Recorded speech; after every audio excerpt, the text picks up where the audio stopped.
কারণ আল্লাহ পাক জমিনের বুকে তিনটে কিসম জিনিস তৈরি করেছে, হায়াওয়ানাত, নাবাতাত আর জামাতাত। হায়াওয়ানাত মানে হলো প্রাণী জগৎ, সারা বিশ্বের সমস্ত প্রাণী জগৎকে হায়াওয়ানাত বলা হয়েছে। আর নাবাতাত বলা হয়েছে সমস্ত বৃক্ষ রাশিকে। আর জামারাত বলা হয়েছে আসমান, জমিন, চন্দ্র, সূর্য, গ্রহ, নক্ষত্র সবগুলোকে। তাহলে আল্লাহ পাক এই জমিনের বুকে তিন কিসম জিনিস তৈরি করেছে। তাহলে হায়ানাত হলো প্রাণী জগৎ, মানুষ, গরু, ছাগল, জীব জন্তু, মশা, মাছি, পিঁপড়ে, তা সে গ্রহ নক্ষত্র যেখানে থাক সবগুলোকে হায়ানাত বলা হয়েছে। এই হায়ানাত আমরা দেখেন মানুষের সময় যখন ঝগড়া হয় তখন আমাদের মেয়েরা বা ছেলেরা বলে ও হায়মান, ও হায়মান, ও হায়ানার মতন করতেছে, ও বাঘের মতন চলাচ্ছে, ও সাপের মতন ফোঁস করছে, বলে তো কথাগুলো। মানে হায়াওয়ান বা প্রাণীর স্বভাব রয়েছে মানুষের ভিতরে। এই সমস্ত মখলুকাতের মধ্যে, হায়ানাতের মধ্যে মানুষও বটে। তা মানুষের পার্থক্য কি? মানুষের অন্তর আছে, যাদের অন্তর আছে এরা হলো মানুষ, আর যাদের অন্তর নেই তারা হায়ানাতের মধ্যে গণ্য হয়ে গেছে। এইবার আপনারা বিচার করে দেখুন, আল্লাহর রহমত আসবে তো মানুষের অন্তরের ভিতরে, তাহলে মানুষ কতটা ভাগ রয়েছে এগুলো বিচার বিবেচনা করে দেখেন। কেন আল্লাহ পাক আমাদের উপরে এত অসন্তুষ্ট, কেন আমাদের রহমত আসে? তরিকালের সালেকিন বৃন্দ,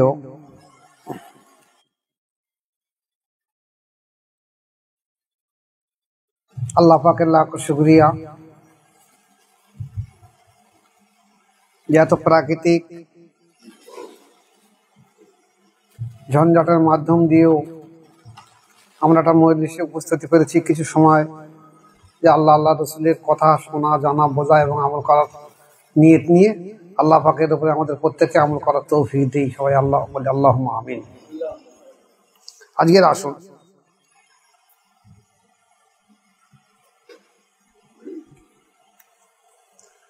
সারা বিশ্বের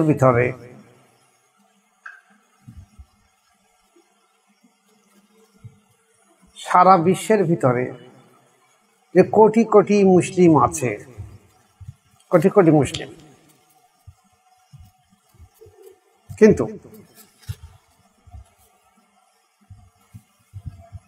সবাই তো আল্লাহ পাকের কাছে আত্মসমর্পণ করেছে। ইসলাম মানে আত্মসমর্পণ। সবাই তো বলছে আমরা আল্লাহ পাকের কাছে আত্মসমর্পণ করেছি। তাহলে আল্লাহর রহমত থেকে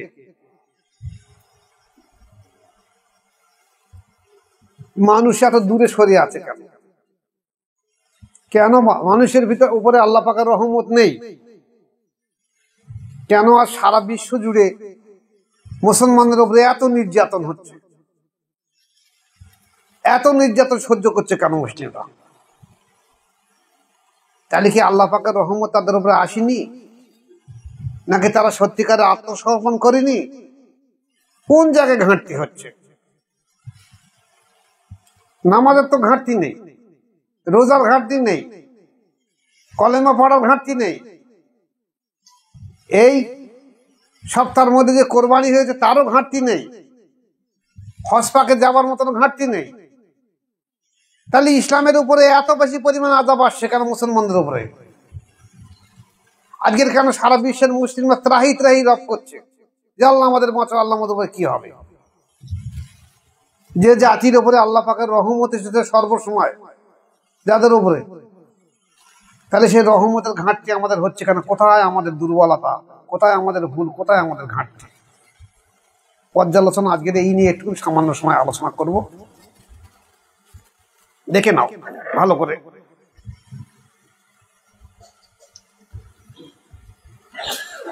আমরা সচরাচর ধরে রেখে দিয়েছি যে জন্মসূত্রের মুসলমান মানেই হলো মুসলিম। জন্মসূত্রের মুসলিম মানে সে মুসলিম, কিন্তু জন্মসূত্রে মুসলিম কোন সময় মুসলিম হয় না। যখন একটা পুরুষ কিংবা মহিলা সাবালক বা সাবালিকা হবে তখন সে তার ধর্ম গ্রহণ করবে। এর আগের ধর্মটা সে ধর্ম গ্রহণ করেনি, সে মা বাপের দিকে অনুসরণ করেছে। যদি কারুর মা সকালে উঠে নামাজ পড়ে, তা বাচ্চারা সেখানে গিয়ে নামাজ সেজদা করছে, সে ন্যাংটা, সেও গিয়ে সেজদা করছে। যদি কারোর মা সকালে উঠে ঠাকুরের সামনে হাত জোড় করে, তাও বাচ্চাকে সেই ন্যাংটা অবস্থায় হাত জোড় করছে। এটা হলো মার বাপের জন্ম থেকে এই শিশুরা দেখে অনুসরণ করেছে, মা বাবার অনুসরণ করেছে, ধর্ম গ্রহণ করিনি। ধর্ম গ্রহণ করা আলাদা জিনিস। এই যদি সাবালক আর সাবালিকা না হলে জীবনে কোনো সময় মানুষ ধর্ম গ্রহণ করতে পারে না। তাই তো দেখা গেছে সাহাবায়ে কেরাম রাদিয়াল্লাহু তাআলা আনহুমদের ইতিহাস ঘেঁটলে দেখা যায় যে অনেক সাহাবাদের ছেলে বা মেয়ে, অনেক সাহাবা বা সাহাবীদের ছেলে বা মেয়ে যখন তারা 7 বছর 8 বছর বয়স হয়েছে, তারা এসে রাসূল পাক সাল্লাল্লাহু আলাইহি ওয়াসাল্লামের কাছে হাজির করতে দিয়া, রাসূলুল্লাহ ইয়া হাবিবাল্লাহ, আপনি আমাদের সন্তানদেরকে কলেমা পাঠ করিয়ে দিয়ে দেন। অথচ আমরা আমাদের সন্তানদেরকে ছোটবেলায় থেকে কলেমায়ে তৈয়্যিব পাঠ করিয়ে দেই, লা ইলাহা ইল্লাল্লাহু মুহাম্মাদুর রাসূলুল্লাহ সাল্লাল্লাহু আলাইহি ওয়াসাল্লাম। এমনকি আমাদের সন্তানদের নিয়ে আমরা মসজিদে যাই, মাদ্রাসায় যাই, ঈদগাহে যাই, জলসায় হাজির হই, সেখানে গিয়ে এই কলেমা বারে বারে বারে বারে পাঠ করা হয়। আমিও পড়ি, আমার ছেলেরা পড়ে, সবাই পড়ে। তাহলে এই সাহাবা বা সাহাবীরা রাসূল পাক সাল্লাল্লাহু আলাইহি ওয়াসাল্লামের কাছে বলেন, ইয়া রাসূলুল্লাহ ইয়া হাবিবাল্লাহ, আপনি আমার সন্তানদেরকে কলেমা পড়িয়ে দেন, মুসলিম বানিয়ে দেন। তাহলে এরা কি এতদিন মুসলিম ছিল না? এরা কি কলেমা পড়েনি? কলেমাটা বহুবার পড়েছে। তাহলে রাসূলের কাছে কলেমা পড়ার কি উদ্দেশ্য ছিল? তার মা তো সাহাবী ছিল, তার বাপ তো সাহাবা ছিল। তাদের কাছে কলেমা পড়ার পরে সেই মা বাপ, সেই সাহাবা আর সাহাবী এনে আল্লাহ রাসূল সাল্লাল্লাহু আলাইহি ওয়াসাল্লাম কাছে বলেন, ইয়া রাসূলুল্লাহ, আপনি আমার সন্তানকে মুসলমান বানিয়ে দেন, কলেমা পড়িয়ে দেন। ঠিক এই জায়গায় আমরা মার খাচ্ছি মুসলমান। জন্মসূত্রে আমরা সব মুসলমান হয়েছি, আদৌ ইতিহাস ঘাঁটলে দেখা যায় আমরা মুসলমান নই। কথাটা বড় কষ্ট লাগতেছে আপনাদের অনেকে। মুসলমান হতে গেলে যেখানে ঈমান আছে সেখানে গিয়ে ঈমান আনতে হবে। যেমন দেখা গেছে আজকের আমাদের দেশে বিদ্যুৎ এসেছে এবং আলোর জন্য আমরা দিশলাই ব্যবহার করি, মেশিনও ব্যবহার করছি। তার আগে চকমকি পাথর ছিল, সেই চকমকি পাথর ঠুকে ঠুকে ঠুকে ঠুকে পাটের ফেঁসো দিয়ে আগুন ধরানো হতো। অনেকে আবার আমরা ছোটবেলায় দেখেছি দূরে থেকে যে বাড়ির উপর থেকে ধোঁয়া বাইর হয়, তখন মায়েরা বলতো, সে ওদের বাড়ি বোধহয় আগুন আছে, ওদের বাড়িতে আগুনই হয়। তখন ওই বাড়ি থেকে সরা বা মালসা বা গামলা নিয়ে, তাদের ছাই ভরে নিয়ে তাদের বাড়ি থেকে একটু আগুন নিয়ে আসা হয়, কিংবা কেরোসিন দিয়ে ল্যান্টার্ন নিয়ে সেখান থেকে আগুনটা ধরিয়ে আনা হয়, কিংবা মোমবাতি ধরিয়ে আনা হয়,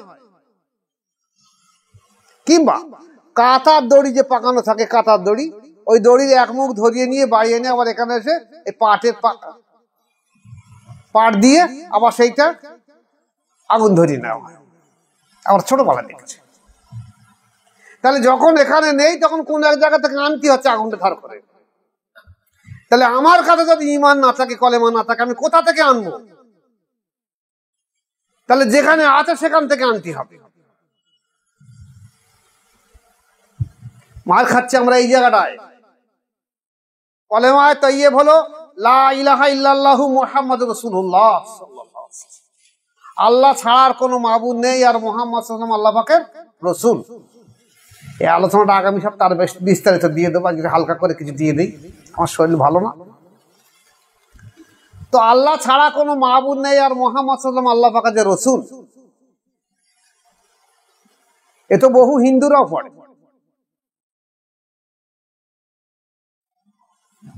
আমি দেখেছি আমাদের এখানে জলসার সময় অনেক হিন্দু মানুষ রাস্তাতে যাওয়ার সময় এই মাইকের আওয়াজে তারা বলে, ওই দেখো ওদের মাওলানা সাহেব বলছে লা ইলাহা ইল্লাল্লাহু মুহাম্মাদুর রাসূলুল্লাহ, আল্লাহ ছাড়া কোনো মাবুদ নেই, আর মুহাম্মদ সাল্লাল্লাহু আলাইহি ওয়াসাল্লাম আল্লাহ পাকের রাসূল। ওরা এই বলছে। অনেকে শুনতে শুনতে যাচ্ছে, তাহলে কি মুসলমান হয়ে যাবে? তাহলে এই কলেমা পড়ার পরে মুসলমান হবে। কলেমা না পাঠ করলে সে মুসলমান হবে না। কলেমার ভিতরে কি আছে ভালো করে খেয়াল নেবে, তাহলে বুঝতে পারবে যে কলেমায়ে তাইয়্যিব, তাইয়্যিব লা ইলাহা ইল্লাল্লাহু মুহাম্মাদুর রাসূলুল্লাহ সাল্লাল্লাহু আলাইহি ওয়াসাল্লাম। তো লা ইলাহা ইল্লাল্লাহু আরবি ভাষায় এগুলো 12টা হুরুফ আছে, আর মুহাম্মদ রাসূলুল্লাহ সাল্লাল্লাহু আলাইহি ওয়াসাল্লাম 12টা হুরুফ আছে। তাহলে আল্লাহ পাক হলো গায়েব, আর মুহাম্মদ সাল্লাল্লাহু আলাইহি ওয়াসাল্লাম হলো হাজির। তাহলে গায়েবী আর হাজিরের সংমিশ্রণে কলেমা তাইয়্যিব। আল্লাহকে দেখা যায় না, আর রাসূল সাহাবাদের সামনে হাজির ছিলেন, সাহাবারা আল্লাহ রাসূলকে দেখে কলেমা পাঠ করেছে। তাহলে গায়েবী এবং হাজিরের সংমিশ্রণ হলো কলেমা তাইয়্যিব। এবার আবার বর্ণনা করতে পারে, তাহলে কলেমা তাইয়্যিব যে আমি হেফাজত করব, কি হেফাজত করব? সেটা হলো কলেমা তাইয়্যিবের ভিতরে একটা অংশে আছে লা ইলাহা, আর একটা অংশে আছে মুহাম্মাদুর রাসূলুল্লাহ সাল্লাল্লাহু আলাইহি ওয়াসাল্লাম, আর মাঝায় আছে ইল্লাল্লাহ, লা ইলাহা ইল্লাল্লাহ। তো লা ইলাহা কোনো মাবুদ নেই, আর মুহাম্মদ রাসূলুল্লাহ, মুহাম্মদ সাল্লাল্লাহু আলাইহি ওয়াসাল্লাম আল্লাহ পাকের রাসূল, আর মাঝায় আছে ইল্লাল্লাহ, আল্লাহ ছাড়া। তিনটে অংশ ভাগ করা হয়েছে। এবার আসুন, যদি আমরা কোনো একটা পাঞ্জাবি তৈরি করি বা জুব্বা তৈরি করি,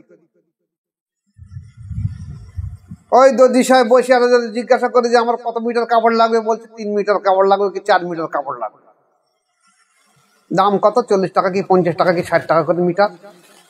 আমি কাপড় দর্জিকে দাম দিয়ে দেবো, দর্জি এইবার আমার কাছে পয়সা নিয়ে আমার কাপড়টা কাটা আরম্ভ। আমি বলি না দর্জিকে কাটো, ও কেটে কেটে আমার বডির মতন ফিট করবে। শুধু তাই না, আমার জামার সামনে এই দেখেন, জামার সামনে আবার 2 ইঞ্চি বাই 2 ইঞ্চি একটা পকেট মেরে দেবে।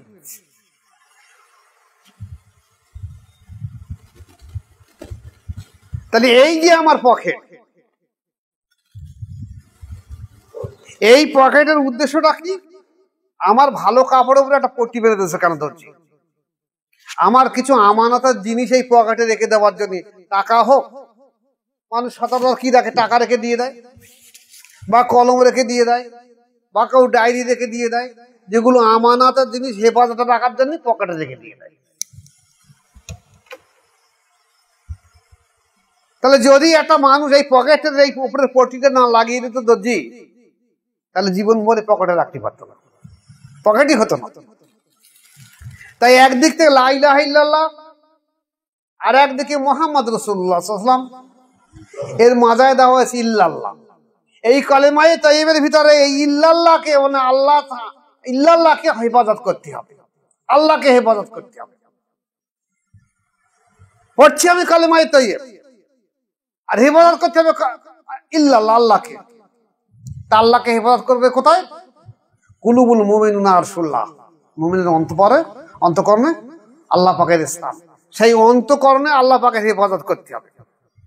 এই জন্য রাসূলুল্লাহ সাল্লাল্লাহু আলাইহি ওয়াসাল্লাম বলেছেন, দেখো অধিকাংশ মানুষ কলেমায়ে তাইয়্যিব পাঠ করেছে, কিন্তু এই কলেমা তার কণ্ঠনালীর নিচে প্রবেশ করেনি। তা আমরা তো জানি কলেমা পাঠ করবো জবানে, তা কণ্ঠনালীর নিচে আসা কি প্রয়োজন রয়েছে?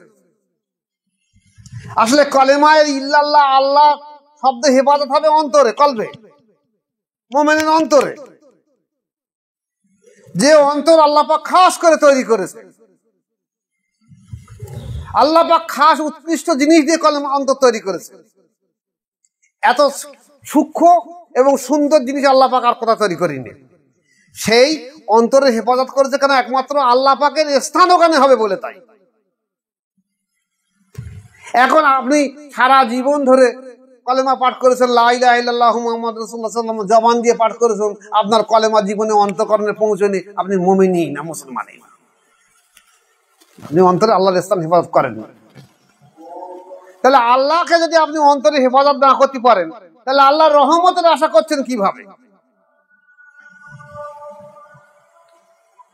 আপনার অন্তর, যে অন্তরে একমাত্র আল্লাহর স্থান হয়, এই অন্তরে আবার শয়তানও বসে থাকে। যেখানে আল্লাহ পাকের স্থান, সেখানে শয়তানের স্থান। হাদিসে বিসমিল্লাহির রহমানির রহিম, শয়তানু জাসিমুন আলা কলবি ইবনে আদম, প্রত্যেক আদমের কলবে শয়তান বসে থাকে। ফায়জা যাকারাল্লাহ ফাসাকা, যখন এই কলব আল্লাহর জিকির করে তো শয়তান পালিয়ে যায়। ওয়াইজা গাফালা বা ওয়াসাসা, আর কলব যখন জিকির করা বন্ধ করে দেয় তখন আবার শয়তান সেখানে বসে থাকে। তাহলে এই অন্তঃকরণ যে আল্লাহ পাকের স্থান, সেই আল্লাহ পাকের স্থান দিয়ে অন্তঃকরণকে আল্লাহ আল্লাহ জিকিরে জারি রেখে দিতে হবে। আপনি দেখুন, লক্ষ লক্ষ মানুষ মুসলমান নামাজ পড়ছে, লক্ষ লক্ষ কোটি কোটি মানুষ হজ পাকে যাচ্ছে, লক্ষ লক্ষ মানুষ মসজিদে যাচ্ছে, রোজা করছে, কোরবানি করছে। লক্ষ লক্ষ মানুষকে জিজ্ঞাসা করে দেখুন যে আপনার অন্তর আল্লাহ আল্লাহ জিকির জারি আছে? বলছে আবার নিশ্চয়ই নতুন কোন দল, অন্তর আবার আল্লাহ জিকির করবে কেন? নিশ্চয়ই কোন দল। এবং এমন কথা বলে দেবে যে নিশ্চয়ই কোনো ভণ্ড কোন দল। যারা সত্যিকারের আল্লাহ ওয়ালা তাদের বলছে ভণ্ড। বলছে কারা? ভণ্ডরাই বলছে। যাদের ভেতর ঈমান নেই, না কিচ্ছু নেই, আল্লাহর হেফাজত নেই, তারাই নির্বাচন করছে কারা এটা ভালো কি খারাপ। এছাড়া এই অন্তঃকরণ আল্লাহ পাকের জিকিরে জারি না হলে অন্তরের মাধ্যম দিয়ে আল্লাহর রহমত পাক, করুণা প্রকার বিচার হবে। বুঝবে তো মানুষ মুমিনের অন্তর দিয়ে, সবকিছু বিচার হবে অন্তর দিয়ে। আজকে আমাদের দেশে বহু পীর সাহেবরা কথা বলছে যে ভাঙড় পূর্ব কাটালিয়া এখানে গেলে এরা বল নাকি অন্তর কল নাকি আল্লাহ জিকির করে। বলছে কারা? পীরের বংশধররা মধ্যে বলছে, পীরের ছেলেরা বলছে, পীরের পোতারা বলছে, পীরের নাতিরা বলছে। আবার অনেকে পীর মুরিদি করে তারা বলছে যে ভাঙড় পূর্ব কাটালিয়া গেলে এরা বল নাকি কল বা অন্তর নাকি আল্লাহ জিকির করে, বলে আবার ব্যঙ্গ বিদ্রুপ করে। তা তোমরা যদি বলো যে অন্তর আল্লাহ জিকির করে করে না, যদি এই তোমাদের আকীদা থেকে থাকে, তাহলে তোমাদের বাপ দাদারা পীর সাহেব কি করে? লেখাপড়া শিখে নাকি পীরের জুতো বহন করে করে পীর সাহেব হয়েছে? পীর হতে গেলে তো সত্য একটা থাকে, কমসে কম তাকে মুর্দা দেলকে অন্তর আল্লাহ জিকিরে জারি করতে হবে এবং নফসে আম্মারা চরিত্রকে সংশোধন করে নফসে লওয়ামা, নফসে মুলহেমা, নফসে মুতমাইনা করতে হবে। এই যদি তোমাদের জ্ঞান বুদ্ধি না থাকে, বোধগম্য না থাকে, তোমরা তো ব্যঙ্গ বিদ্রুপ করবে। কিন্তু আজকের মজার সমস্যা হলো ইসলামের উপরে এত গজব, মুসলমানদের উপরে এত গজব, এত আদাব আসছে কেন? আসলে মুসলমানই খুঁজে মেলানো যায় না। যারা আছে সব ওই ক্যাটাগরির মুসলমান, বলে বাবা পার করেগা তা পার করেগা, পার করেগা। সব নামাজ পড়ে চল, তার নামাজ পড়ে যাচ্ছে, রোজা করে বল তার রোজা করেছে, হজ করতে বলো হজ করেছে, কোরআন পড়তে বলো কোরআন পড়তেছে, জাকাত দিতে বলো জাকাত দিচ্ছে, কোরবানি করতে বলো কোরবানি করছে।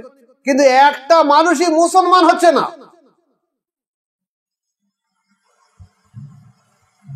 এইবার যদিও বা কিছু ব্যক্তি মুসলমান হবার জন্য তারা বোঝে না সোজে না যাবে, সে এমন জায়গায় গিয়ে মরতে তো যেখানে তাদেরই অন্তর জিকির জারি করে না, তারা কোনো জিকির করে দেবে কি করে? সেই গল্প রয়েছে শেখ সাদি রহমতুল্লাহ গল্পের মতন।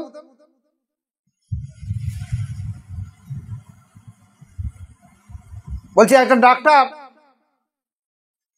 তার বাড়ি থেকে চেম্বার একটু দূরে, মাঝে একটা কবরস্থান আছে, কবরস্থানের মাঝা দিয়ে রাস্তা আছে। তো ওখানে গিয়ে বাজারে গিয়ে ডাক্তার চেম্বারে করে ডাক্তারি করে, রুগী আসে। কিন্তু ডাক্তার যখন বাড়ি আসে, কবরস্থানের উপরে যায়, তখন রুমালটা নিয়ে মুখটা এরকম ঢেকে যায়। তো অনেক মানুষ রোজ যাওয়া আসা করে, বলে দেখেছে। ডাক্তারকে জিজ্ঞেস করছে, ডাক্তার আপনি মুখ ঢেকেছেন কেন, কি ব্যাপার? কই আপনি যখন বাজার থাকেন তো মুখ ঢেকেন না, বাড়ি থাকেন মুখ ঢেকেন না, কিন্তু কবরস্থানে যাওয়ার সময় মুখ ঢেকে যান কেন, কি ব্যাপার? বলছে বাবা কি বলবো, এখানে যত রুগী রয়েছে সব আমার হাতের রুগী, যত মরার রয়েছে না লাশ, সব আমার হাতের রুগী, আমি একটারে বাঁচাতে পারি। তা ওরা দেখতে আমার লজ্জাবোধ লাগে যে আমি হাতে করে এতগুলো মানুষের জীবন নষ্ট করবো। তা বর্তমান জমানায় আজকের যে অবস্থা ঘটে গেছে, যারা মানুষকে বায়াত করাচ্ছে, পীর মুরিদি করাচ্ছে, তাদের একটা চিন্তা ভাবনা করা দরকার যে পীর মুরিদি লেখাপড়া শিখলি হয় না, পীর মুরিদি হাদিস পড়লি হয় না, পীর মুরিদি তাফসীরে জালালাইন পড়লি হয় না। পীর মুরিদি হলো কোনো মাশায়েখের সোহবতে গিয়ে, কোনো মাশায়েখের সোহবতে গিয়ে তার মুর্দা দিলকে জিন্দা করে নিতে হবে, নফসে আম্মারা চরিত্র, নফসে লওয়ামা মুলহিমা মুতমাইন্না করে নিতে হবে, তাহলে সে পীর হতে পারবে। তা নাহলে আশরাফ আলী থানভী সাহেবের কথা হবে। উনি বলেছেন যে তাফসীরে জালালাইন না পড়লে কেউ পীর সাহেব হতে পারবে না। আর এই টোটাল মাওলানা যারা সুন্নি জামাত বলে দাবিদার করছে, হই হই হই হই করতে যাচ্ছে, ওই দেখো ভাঙড়ে কাটালিয়া, পূর্ব কাটালিয়া পীর সাহেব হয়েছে, ওরা বলে নাকি ওখানে গেলে মুর্দাদিল আল্লাহ জিকির করে, অন্তর জিকির জারি হয়। কই আমাদের তো হয় না। আর তোমাদের ভাড়েকে চিনিতে হবে কোথা থেকে? তোমরা তো কোনো মাসের কাছে আত্মসমর্পণ করোনি। তোমাদের আকীদা বিশ্বাস হয়েছে আমি কোরআন হাদিস পড়েছি, এতটা মসলা মসাইল ফিকহ উসুল পড়েছি, আমার এই যথেষ্ট আমি আল্লাহ পর্যন্ত পৌঁছে যাবো। কই তোমাদের কাছে আমি অনুরোধ করছি হাত জোড় করে, আপনারা একটা আলেম হাফেজ কালী মাওলানা মুফতি বাংলা কেন ভারতবর্ষের বুকে দেখা, যে আসে মাদ্রাসা থেকে দর্শনে ফিরে এসে তার মুর্দাদিল অন্তর আল্লাহ জিকির জারি হয়েছে। একজন দেখা যে অন্তর জিকির জারি না হয়েছে পীর সাহেব হয়েছে। একজন দেখা যে নফসের তাজকিয়া না করে পীর সাহেব হয়েছে। তাহলে এই যদি মুসলমানদের অবস্থা থাকে, তাহলে মুসলমানদের উপরে আযাব আসবে করে। আল্লাহর রহমত আছে অহরহ, আল্লাহর রহমত অহরহ দুনিয়ায় অবতীর্ণ হয়। আর সেই রহমতের সেন্টার কেন্দ্রস্থল হলো অন্তর। এখন সেই রহমত যদি আমার কাছে আসে, অহরহ জমিনের বুকে নেমে আছে, আমার অন্তর না থাকে, তাহলে আমার উপর রহমত আসবে না। তাহলে আল্লাহর রহমত থেকে আমি নিরাশ হয়ে যাবো। আমি কাঁদি, আল্লাহ তুমি তোমার রহমত থেকে আমার নিরাশ করো না। আরে আমি তো রহমত তালাশই করি, আমি সারা জীবন পড়ছি ইহদিনাস সিরাতাল মুস্তাকিম। আল্লাহ তুমি আমাকে সরল সঠিক পথ দেখাও, আল্লাহ তুমি আমার সরল সঠিক পথ দেখাও। আবার বলছি সিরাতাল লাযিনা আনআমতা আলাইহিম, সেই পথ দেখাও যে পথ তোমার প্রিয়জন চলে গেছে। তবে আমি ও পথে জাতি রাজি না। আমি বলছি না আমাদের মধ্যে সিরাতাল লাযিনা আনআমতা আলাইহিম, সেই পথে দেখাও একবার তোমার প্রিয়জন চলে গেছে। তবে আমি জাতি রাজি না। তোমার প্রিয়জন কারা? তোমার নবী, রাসূল, সালেহিন, সিদ্দিকিন, শহীদিন, যারা সৎ পথে চলে গেছে, যারা আল্লাহ ওয়ালা হয়েছে, আল্লাহ প্রেমিক হয়েছে। আমিও পথে জাতি রাজি না। তবে বলতে হয় বলে শুধু তুমি শিখিয়ে দিতে বলে কোনো উপায় নেই। তাই বাধ্য হয়ে নামাজের সময় বলছি ইহদিনাস সিরাতাল মুস্তাকিম সিরাতাল লাযিনা আনআমতা আলাইহিম। বারবার আমি বলছি এই কথা, কারণ ওটা তো আমার শেখানো বলি। তাই যদি মানুষ এই তিমিরে থাকে, তাহলে জীবনে মুসলমানের জাতি উন্নত হবে না। জাতি উন্নত হতে গেলে প্রত্যেকটা ব্যক্তিকে কোনো না কোনো মাশায়েখের সোহবতে, যে মাশায়েখের কাছে নিসবত আছে, আত্মিক তাওয়াজ্জু ফায়েজ আছে, যার রিসালাত আছে, যার ভেতরে বেলায়েতের অংশ আছে, যার ভেতরে আল্লাহ প্রদত্ত তাওয়াজ্জু ফায়েজ আছে, যার সোহবতে গেলে মুর্দাদিল জিন্দা হয়ে যায়, এইরকম ব্যক্তির সোহবতে যে তরিকায় করুক আর যেখানে যাক না কেন, গিয়ে অন্তত 10টা লতিফা তাকে জিন্দা করে নিতেই হবে প্রত্যেকটা মানুষকে। আর তা না হলে রহমত মুমিনের উপরে জীবনে অবতীর্ণ হবে না। সারা জীবন এই মুসলিম জাতি মার খাবে। আজকের প্যালেস্টাইনে কি হচ্ছে, আজ ভারতবর্ষের বুকে কি হচ্ছে, কেন মার খাচ্ছি মুসলমান আমরা? আজকের আমরা তো মুসলমানই না হিসেবে। যাদের জন্য, যে জাতির একটা সাহাবাদের জন্য সারা বিশ্বের মানুষ ভয় খাচ্ছে। উমর ভাই অন্যান্য রাষ্ট্রনেতা ঠাট্টা করে কাঁপত। আর আজকের আমাদের ইমান এমন হয়ে গেছে, আমাদের মানুষ আমাদের গুরুত্বই দেয় না। উদ্দেশ্যটা কি? আমাদের অন্তরে ইমান প্রবেশ করি। আমাদের জবান, আমরা কলেমা পড়েছি, কিন্তু অন্তর আমাদের কলেমা পড়ে বলা হয়েছে জবান যদি কলেমা পাঠ করে এবং অন্তর সেই কলেমা সাক্ষী দেয়, অন্তর যদি সেই কলেমা পাঠ করে, তাহলে জবান এবং অন্তর দুটোই যখন কলেমা পাঠ করে, তাহলে আপনি সত্যিকার আপনি মুসলিম, ইমানদার মুসলমান। আর যদি জবান বলে অন্তর না বলে, আপনি পাক্কা মুনাফিক। যদি কারো আলিম সমাজের কথা বলছে, যদি কোনো ব্যক্তির জবান বলে আর অন্তর উল্টো কথা বলে, পাক্কা মুনাফিক। তা আমিও বলে দিচ্ছি সেই আলেম ওলামা সমস্ত সমাজের মানুষগুলোকে, যদি তোমার জবান এবং অন্তর দুটো একভাবে কালেমা তাইয়্যিব না স্বীকার করে, আপনি পাক্কা মুনাফিক, আপনি মুসলমান নয়। কিন্তু আর যতদিন পর্যন্ত এই অবস্থা না আসবে, আপনার রহমত আপনার উপরে আসবে না। আর রহমত আসলে তো বোঝা যায়, আল্লাহ প্রদত্ত তাওয়াজ্জুহ ফায়েজ আসে, বোঝা যায়। আর আল্লাহ তাওয়াজ্জুহ ফায়েজ আসতে অন্তরে, সে যার আসে সে বোঝে। বায়াত ছাড়া জীবনে বুঝতে পারবে না, অন্তত একটা দুটো লতিফা জিন্দা না হলে বুঝতে পারবে না। বাইরের মানুষে কি বুঝবে? বোঝে না বলে বহু রকম আগডুম বাগডুম বাজে মন্তব্য করে। বহু পীর সাহেবরা, বহু পীরজাদারা, বহু পীরের বংশধর, বহু পীরের আওলাদ পীর সাহেব বলে দাবি করছে, তারাও দেখেছে এইসব বাজে বাজে মন্তব্য কেন করছে জানে না বলতে, তাদের ভেতরে কিছু নেই। আর তারা চাচ্ছে সাধারণ মানুষ, সমাজের মানুষ ওই পথভ্রষ্ট গুমরাহ হয়ে থাক। তাহলে আমাদের উপরে হুজুর কেবলা জিন্দাবাদ, নারায়ে তাকবীর, আল্লাহু আকবার, 20,000, 25,000, 30,000 টাকা দেবে, আমার পেট পকেট চলে যাবে। তাই মানুষ জাহান্নামে যাক, ধ্বংস যাক, জাতি যাক, মুসলিম উম্মাহ যাক, আমার দেখার দরকার নেই। আমার দেখার আমার পেট পকেট চললে হবে। যেখানে সাহাবারা, তাবিন, তাবে তাবিন, আইমায়ে মুজতাহিদিন, বুজুর্গনা দিনদার নিজের জীবনকে এই মুসলিম উম্মার স্বার্থে কুরবান করে দিয়েছে, আর সেখানে এরা পেট পকড়লে ব্যস্ত হয়ে রয়েছে। তাই প্রত্যেকের কাছে আমার অনুরোধ যে আপনারা অন্তরটা, যাদের অন্তরে জিকির জারি হয়েছে, আলহামদুলিল্লাহ, লক্ষ লক্ষ মানুষ বায়াত গ্রহণ করলেও লক্ষ লক্ষ মানুষের ভিতরে অন্তর আল্লাহর জিকির জারি হয়েছে, কোনো সন্দেহ নেই। আমি তো দেখেছি আমার এখানে বাইরের রাষ্ট্রের মানুষ শুধু ফোনের মাধ্যমে বায়াত হয়েও তারা বলছে অন্তর আল্লাহর জিকির জারি হয়েছে। অনেকে আমাকে দেখি না, তারা ফোনের মাধ্যমে বলছে যে হ্যাঁ আমি বায়াত গ্রহণ করার পর অন্তরের জিকির জারি হয়েছে। তাহলে আল্লাহর করুণা, আল্লাহর রহমত এমনই একটা জিনিস, সহজ পদ্ধতি রয়েছে। কিন্তু মানুষ, প্রত্যেকটা মানুষের ভিতরে যে শয়তান বসে থাকে তার কলবের উপরে, এই শয়তান এই ব্যক্তিটাকে পরিচিত করে বলে তারা এই দিকের মাথা ঘামাতে পারে না, চিন্তা ভাবনা করে না। তারা মনে করে না ওখানে গেলে ও যাওয়া যাবে না, ও ভুল পথ, আত্মসমর্পণ করা যাবে না।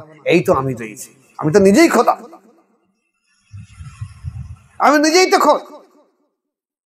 খোদ থেকে খোদা হয়েছে, আমি নিজেই সব।